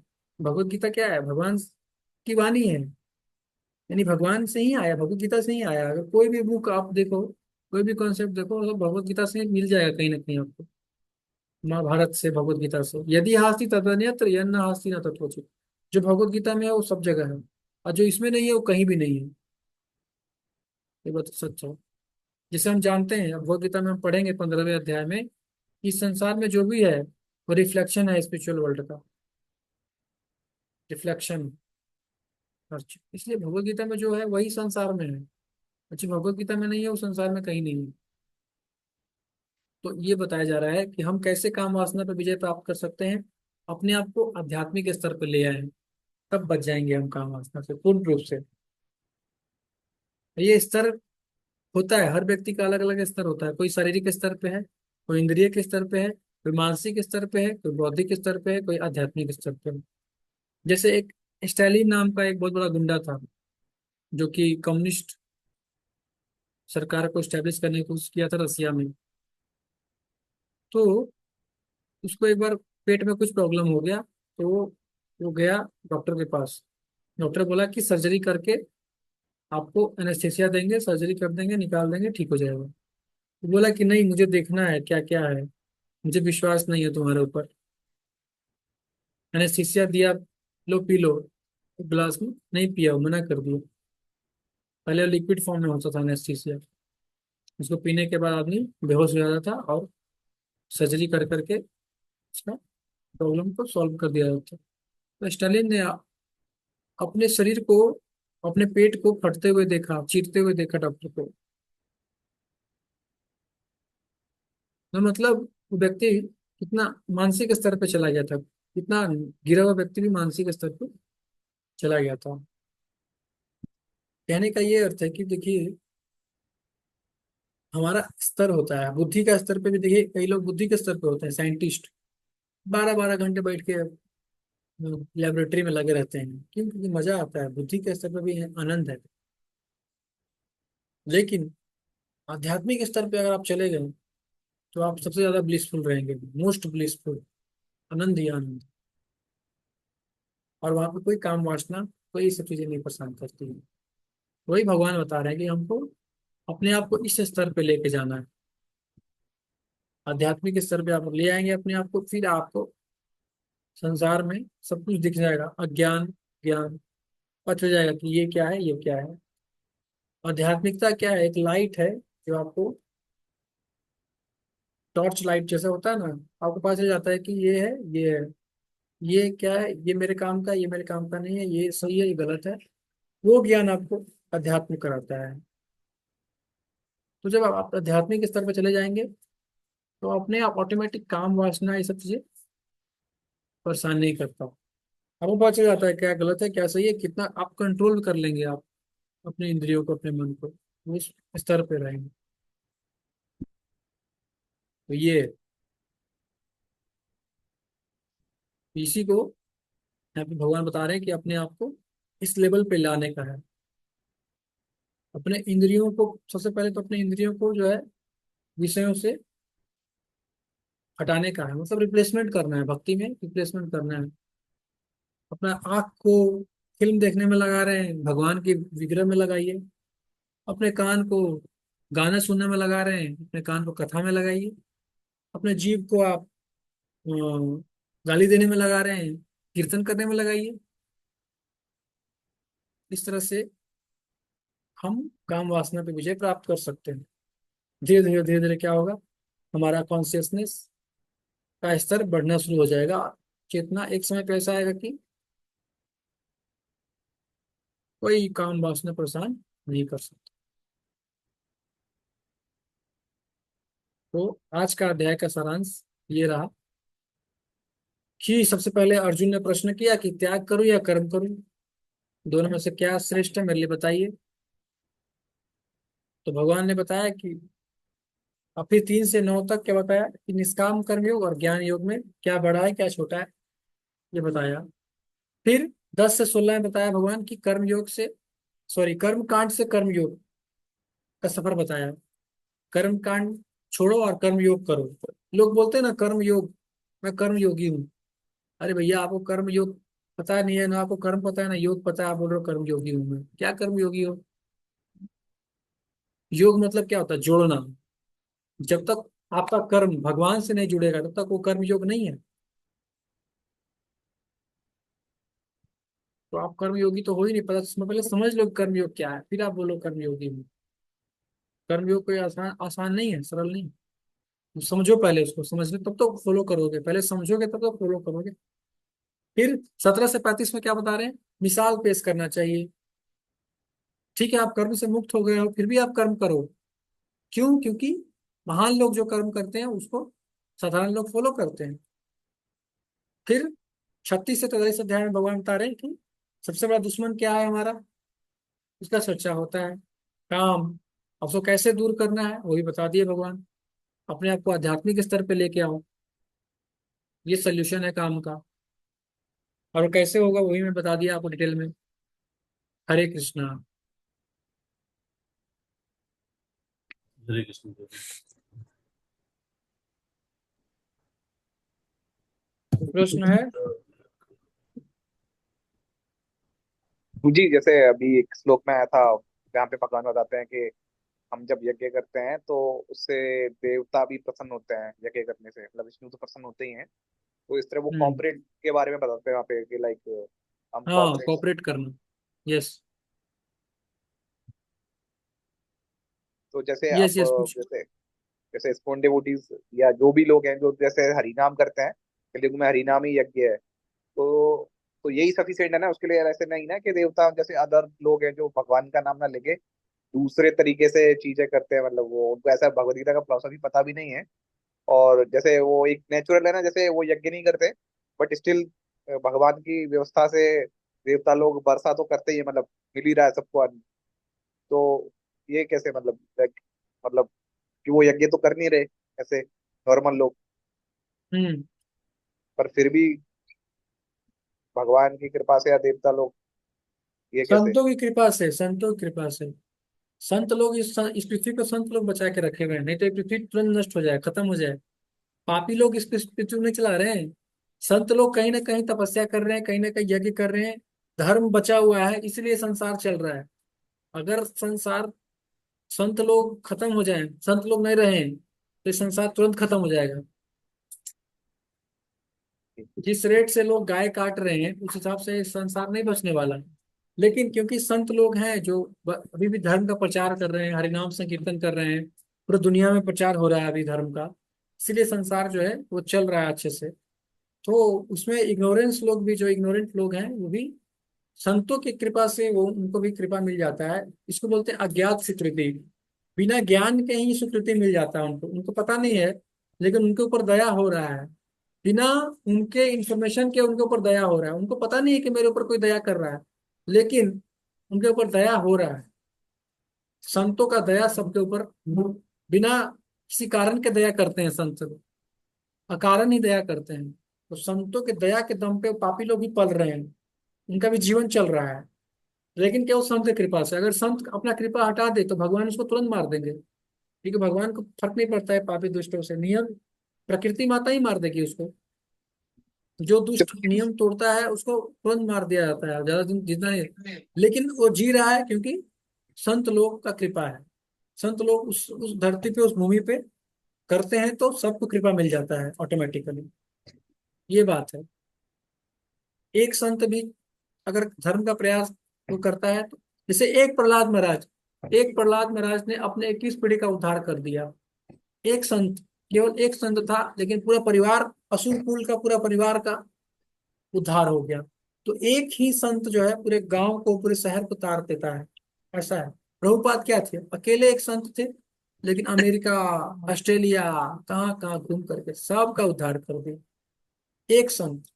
तो संतों का कृपा से धरती बचा हुआ है। संत लोग जो है धर्म का पालन करते हैं, आचरण करते हैं, इसलिए पापी लोग का भी उद्धार हो जाता है। हम लोग का भी उद्धार कौन कर रहा है? प्रभुपाद। क्या हमारे हमारे अंदर सामर्थ्य है साधना करने का? कुछ सामर्थ्य नहीं है। क्या सेवा करेंगे हम लोग? सेवा नहीं करते हम लोग। सेवा के नाम पे ढोंग करते हैं, क्यों? सेवा कुछ नहीं है हमारा। हमारा चेतना कितना दूषित है, काम वासना भरा हुआ है उसमें। हम क्या सेवा करेंगे? काम, क्रोध, लोभ, ईर्ष्या, द्वेष, स्वार्थ हमारे मन में भरा हुआ है, हम कोई सेवा नहीं कर सकते। तो फिर क्यों हम बचे हुए हैं? क्योंकि भगवान, संतों का कृपा है, प्रभुपाद जी का कृपा है, ब्लेसिंग्स है। थोड़ा सा भी हम प्रयास करते हैं तो उसको भगवान एक्सेप्ट कर लेते हैं। चलो ठीक है, प्रभुपाद जी का अनुयायी है, चलो एक्सेप्ट कर लेते हैं। नहीं तो कोई, हमारे पास कोई वो नहीं है, हमारा सेवा कुछ सेवा नहीं है। हम तो ऐसे ही दिखावा करते हैं। सेवा क्या करते हैं? बस अपराध करते हैं हम केवल। लेकिन भगवान, क्योंकि संत प्रभुपाद जी की वजह से भगवान एक्सेप्ट कर लेंगे। प्रभुपाद बोलेंगे कि ठीक है, चलो 1% ही कोशिश कर रहा है तो कर लो, एक्सेप्ट कर लो बस। देख करके कर ली, उसके मन में इच्छा आ गया कि ठीक है मैं सेवा करूंगा, इतना ही से उसको भगवान एक्सेप्ट कर लेंगे। तो ये है प्रभु। ये जो ऑर्डिनरी लोग जो नहीं कर रहे हैं यज्ञ, वो इसलिए बचे हुए क्योंकि संतों का कृपा है। संत लोग हैं इस धरती पे, इसीलिए। यस जी, करेक्ट। Next question. और प्रभु जी, जैसे ये मिडल ईस्ट कंट्रीज हैं जहाँ पे रेगिस्तानी है पूरा, वहाँ पे तो बारिश तो वहाँ होती ही नहीं है। तो वो टोटली फूड इम्पोर्ट ही करते हैं वो लोग, है ना, दूसरी कंट्री से। वहाँ अलग अलग अलग अनाज उपजता है। बाकी इंपोर्ट भी करते हैं, यस इंपोर्ट करते हैं। तो अभी तो जैसे इस्कॉन के डिवोटीज वहां भी प्रीचिंग कर रहे हैं उधर भी, तो यस, पर ऐसा फ्यूचर में होगा कि वहां भी रेन होगी, मतलब क्योंकि अभी तक तो होती नहीं इस बार। हो सकता है, पता नहीं क्या वहाँ का, देखना पड़ेगा कल्चर। जैसे वहाँ तो जू, वो होता है, क्या बोलते हैं, खजूर तो होता है ना वहाँ पे। तो वहाँ भी कुछ ऐसा नहीं कि फुल फुल रेगिस्तानी होगा वहाँ पे, मिडिल ईस्ट में हर जगह रेगिस्तान होगा। कुछ अच्छा। एरिया होगा जहाँ पे खेती भी होता होगा। कुछ एरिया रेगिस्तान होगा, कुछ एरिया खेती भी होता होगा। जैसे जैसे राजस्थान में राजस्थान में हम्म, ऐसा नहीं कि हर जगह खेती नहीं होता, खेती हाँ होता है, हाँ, कहीं पानी, राजस्थान में तो है, पानी खेती है। आता है, सिंचाई होता है, खेती होता है। ऐसा नहीं कि पूरा रेगिस्तानी एरिया है, खेती भी होता है। तो ये चीज। अच्छा पूजी, ये ऐसे मैंने प्रदीप पूजी से भी बात किया था, वो ऐसे बोल रहे थे ये, क्योंकि कई बार क्या होता है ना ऑफिस, मतलब ऐसे कुछ डिसाइड नहीं होता, मतलब कि टाइम से खत्म हो जाएगा करके। तो ऐसा ये डिस्कस करने का ट्राई करके, लाइक मॉर्निंग में हो सकता है क्या ये क्लास 7 8 या 9 बजे के, लास्ट 9:30 तक। हाँ, हो सकता है ना। सब लोग अगर एग्री करते हैं तो 7 से 9 क्लास कर सकते हैं सुबह में, 7 to 9। क्या पूजी, क्या बताया आपने? अगर सब लोग एग्री करते हैं तो ट्यूसडे को 7 to 9 AM हम क्लास कर सकते हैं। ठीक है पूजी, चलेगा। और प्रदीप प्रभु, आपको ठीक रहेगा ना, आपको भी? हाँ ठीक है, नो प्रॉब्लम। हरे कृष्ण प्रभु जी, मेरे लिए ठीक नहीं रहेगा प्रभु जी। मेरा मॉर्निंग में कोई होता ही नहीं है, गुरु पूजा में और लेक्चर में भी, तो पूरा सेटअप और ये सब चीजें देखना तो यही है। देख। तो सुटेबल टाइम कब रहेगा प्रभु जी आपके लिए? मेरे लिए तो ठीक है, 7 AM to 9 AM कर सकता हूँ मैं। क्योंकि एक ट्यूसडे का बात है, एक ट्यूसडे में कोई हर नहीं हर जी, वीकली साढ़े क्लास है। ये नव किशोर प्रभु जी कब रहते हाँ प्रभु जी, हैं? वो मेरा यही एक चैलेंजेस की मंदिर में कोई है नहीं, तो गुरु पूजा पूरा और भागवतम, ये सब चीजें यस। का दिक्कत होता है। अरे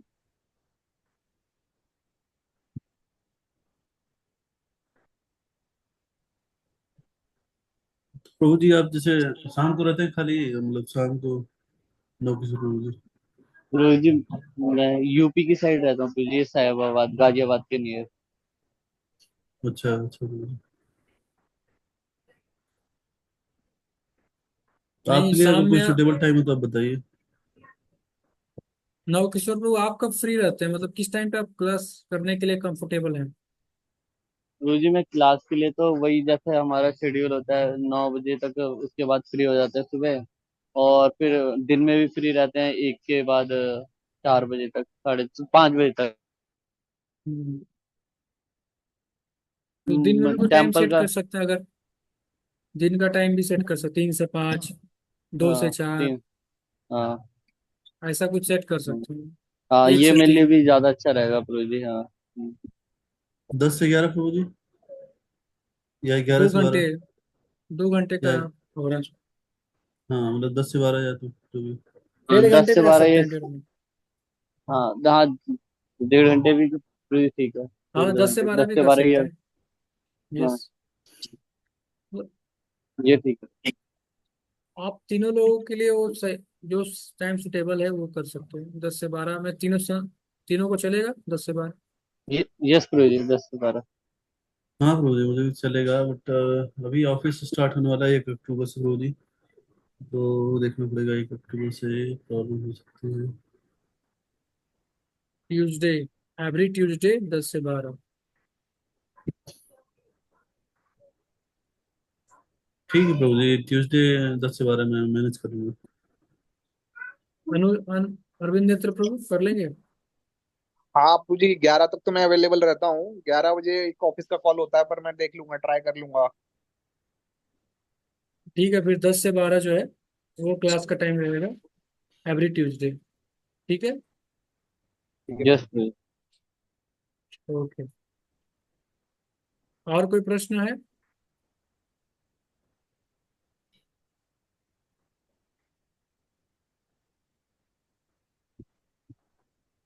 बेसिकली भगवान ने क्या बताया इसमें, कि कर्म करना है, कर्म करना है, और कर्म क्या करना है, यज्ञ करना है। कर्म इज यज्ञ, नियत कर्म प्लस यज्ञ, नियत कर्म प्लस यज्ञ करना है। यज्ञ क्या है? हरिनाम यज्ञ है, हरिनाम संकीर्तन यज्ञ है, ये इस यज्ञ को करना है। और जो नहीं करता है वो पाप, पाप वो मतलब व्यर्थ जीवन जीता है, और भोग लगा के खाना है। यज्ञ से जो अनाज मिलेगा उसको भोग लगाए खाना है, नहीं तो पाप खाते हैं हम।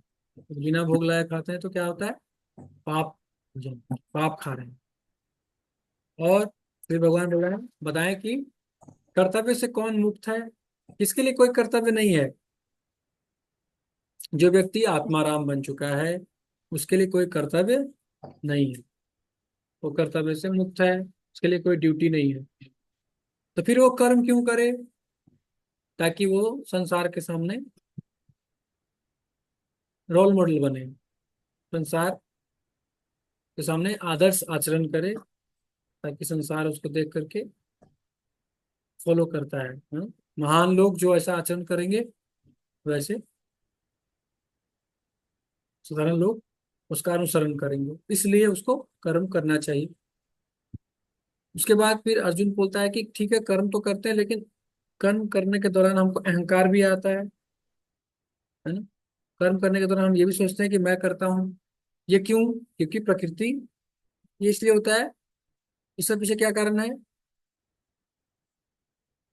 जो अहंकार। मिथ्या अहंकार आत्मा। हम, हाँ, अहं अहंकार के कारण हम सोचते हैं कि हम करने वाले हैं, हम अपने को कर्ता मान बैठते हैं। मैंने किया है, मैं कमा रहा हूँ पैसा, मैं हूँ, मैं हर चीजें मैंने बनाया, मैंने भोग बनाया, मैं पूजा करता हूँ, मैं हूँ, मतलब हर चीज में अपने आप को करता वाला भाव लाना। तो ये क्या है? मैं जॉब करता हूँ, मैं पैसा कमाया, तुम क्या कर रहे हो, तुम क्या करती हो?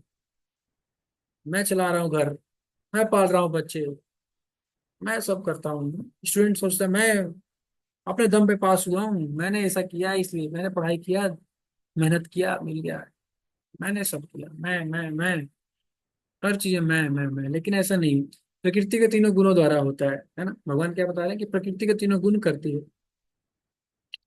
आप सोते भी हैं तो आपका नहीं है वो। अरे आज मैं सो गया 20 घंटे, अरे तुम नहीं सोया, प्रकृति ने सुलाए तुमको, तमोगुण सुलाया तुमको। तमोगुण के कारण नींद आता है, रजोगुण के कारण व्यक्ति के अंदर काम आता है, लोभ आता है, लालच, चार मिठाई और खा लूं, 4 रुपए और कमा लेता हूं मैं, अरे यार अभी ठेले ठेला लगाया हूँ, अभी कमा रहा हूँ, थोड़ा देर और रुक लेता हूँ, मैं थोड़ा और पैसा आ जाएगा, अरे टर्री घुमाता हूँ, गोवर्धन परिक्रमा लगाता हूँ और थोड़ा कमा लेता हूँ, एक्स्ट्रा एक्स्ट्रा कमा लूंगा, मैं रात के 11-12 बजे तक काम कर लेता हूँ, ओवरनाइट एक्स्ट्रा कमा लूंगा। आजकल ओवरनाइट वाला सिस्टम है ना, रात में लोग जॉब कर लेते हैं। क्यों? लालच, और रजोगुण है, रजोगुण, लालच आता है और पैसा कमा लो और करो, खा लो, बीमार पड़ जाते हैं इसके चक्कर में। तो ये रजोगुण का लक्षण है, क्रोध, गुस्सा आना। तमोगुण का लक्षण है, गुस्सा आता है, मार दूंगा, पीट दूंगा, ये क्या है? तमोगुणी है वो व्यक्ति, बहुत ज्यादा तमोगुण है उसके अंदर, गुस्सा आ रहा है उसको बहुत ज्यादा, पट पट गुस्सा, तुरंत गुस्सा, अरे मेरे गाड़ी को टच किया, एक गोली मार दिया निकल के सीधे। मैं एक वीडियो देख रहा था, उस वीडियो में क्या हुआ कि एक hyundai वाला, नहीं ऑडी वाला था, ऑडी वाला गाड़ी जा रहा था आगे, और पीछे से एक टैक्सी ड्राइवर बेचारा आ रहा था, और टैक्सी ड्राइवर ने हल्का सा टच कर दिया उस गाड़ी के पीछे से, और ऑडी वाला निकला गाड़ी से और सीधे उस टैक्सी ड्राइवर को उठा करके पटक दिया, और वहीं पे मर गया बेचारा टैक्सी ड्राइवर। तो ये क्या है? इतना गुस्सा, ये तमोगुण है। इतना गुस्सा एक ऑडी कार के लिए, किसका लक्षण है? ये तमोगुण का लक्षण है। टॉलरेंस नहीं है, बिल्कुल क्षमाशीलता नहीं है, तमोगुणी है वो व्यक्ति। तुरंत कोई गाली दे दिया, अरे तूने मेरे को गाली दिया, अभी अभी बताता हूँ मैं तेरे को, बंदूक निकाला, गोली मार दिया, सीधे खत्म। तमोगुण, घोर तमोगुण का लक्षण है ये। तो इस प्रकार से व्यक्ति कर क्या रहा है, कर कौन करवा रहा है? तीनों गुण करवाता करता है, तीनों गुण, प्रकृति के तीनों गुण ही कार्य करते हैं, करवाते हैं। सतोगुणी व्यक्ति क्या करेगा? सतोगुण में शांत रहेगा, साधना करेगा, भक्ति करेगा, शांति से बैठेगा, शास्त्र पढ़ेगा, शास्त्र में उसका इंटरेस्ट होगा, उसको भजन कीर्तन में इंटरेस्ट होगा, सतोगुण में रहता है, टोटल सतोगुण में। तो ये तीनों गुण जो है ये बढ़ता घटते रहता है इंसान के अंदर, मनुष्य के अंदर ये तीनों गुण बढ़, जानवर जो है वो तमोगुणी होते हैं और देवता सतोगुणी होते हैं। मनुष्य के अंदर क्या है? वो तीनों गुण ऊपर नीचे होते रहता है। और मनुष्य के अंदर ये पावर है कि वो चाहे तो वो तीनों गुणों को, सतोगुण को बढ़ा सकता है। इसलिए प्रभुपाद ने मॉर्निंग प्रोग्राम दिया, मॉर्निंग प्रोग्राम से सतोगुण बढ़ता है हमारा। तो बाकी का माला देता हूँ। हाँ प्रभु जी।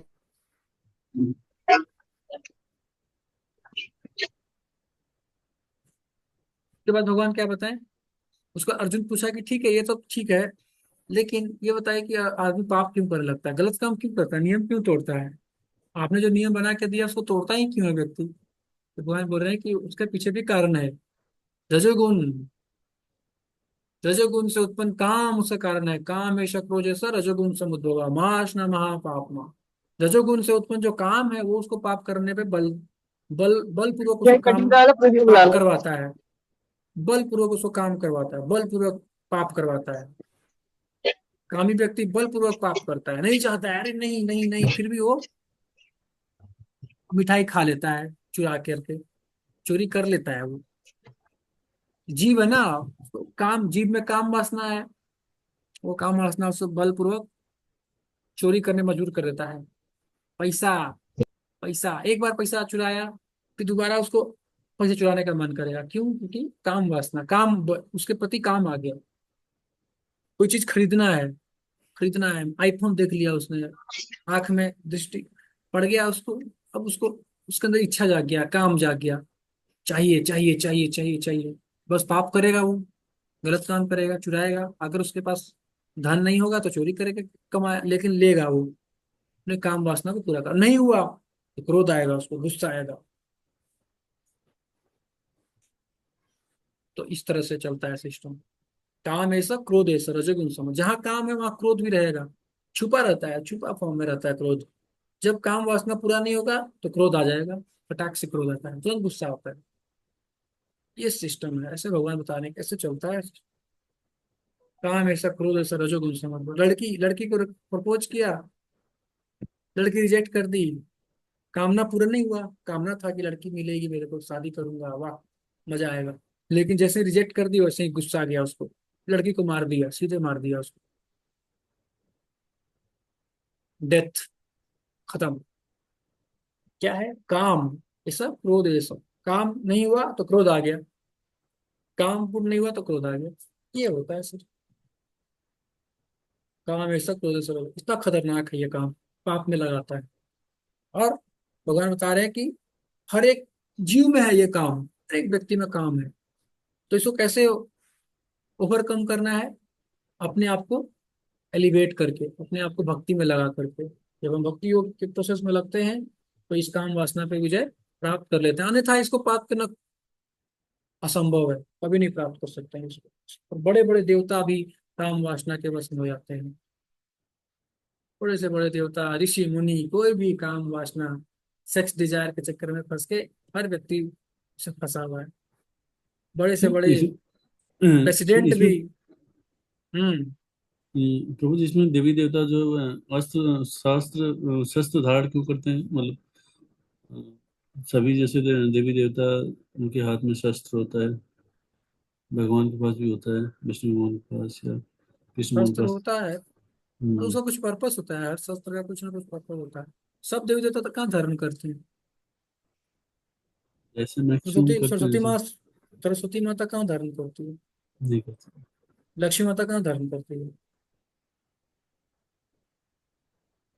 हम्म, गायत्री माता कहाँ धारण करती है? ऐसा थोड़ा है कि, ऐसा थोड़ा है कि सब शस्त्र धारण करते हैं, नहीं सब शस्त्र नहीं। तो मैं क्या बता रहा हूँ कि काम जो है बहुत पावरफुल शत्रु है, और इसको जीतने का तरीका क्या है? केवल भक्ति योग में लगा करके, अपनी इंद्रियों को लगा करके अपने चेतना को उठाना है, अपने कॉन्शियसनेस को उठा करके आध्यात्मिक स्तर पर ले आएंगे तो फिर दिक्कत नहीं होगा, फिर ये काम वासना परेशान नहीं करती है। ठीक है। Hare Krishna. Thank you very much. आप सब इतना ध्यान पूर्वक सुने, श्रवण किए, और किसी प्रकार का कोई त्रुटि हो गया हो, मेरे से कोई गलती हो गया हो तो मुझे क्षमा कर दीजिएगा। और हम मिलते हैं अगले ट्यूसडे सुबह, दो सुबह में 10 बजे को, है ना, 10 से 12, अगले गुरुवार को। ठीक है। गुरुवार को प्रभु जी। हम्म। हाँ, ओके। ठीक है, thank you very much. Hare Krishna.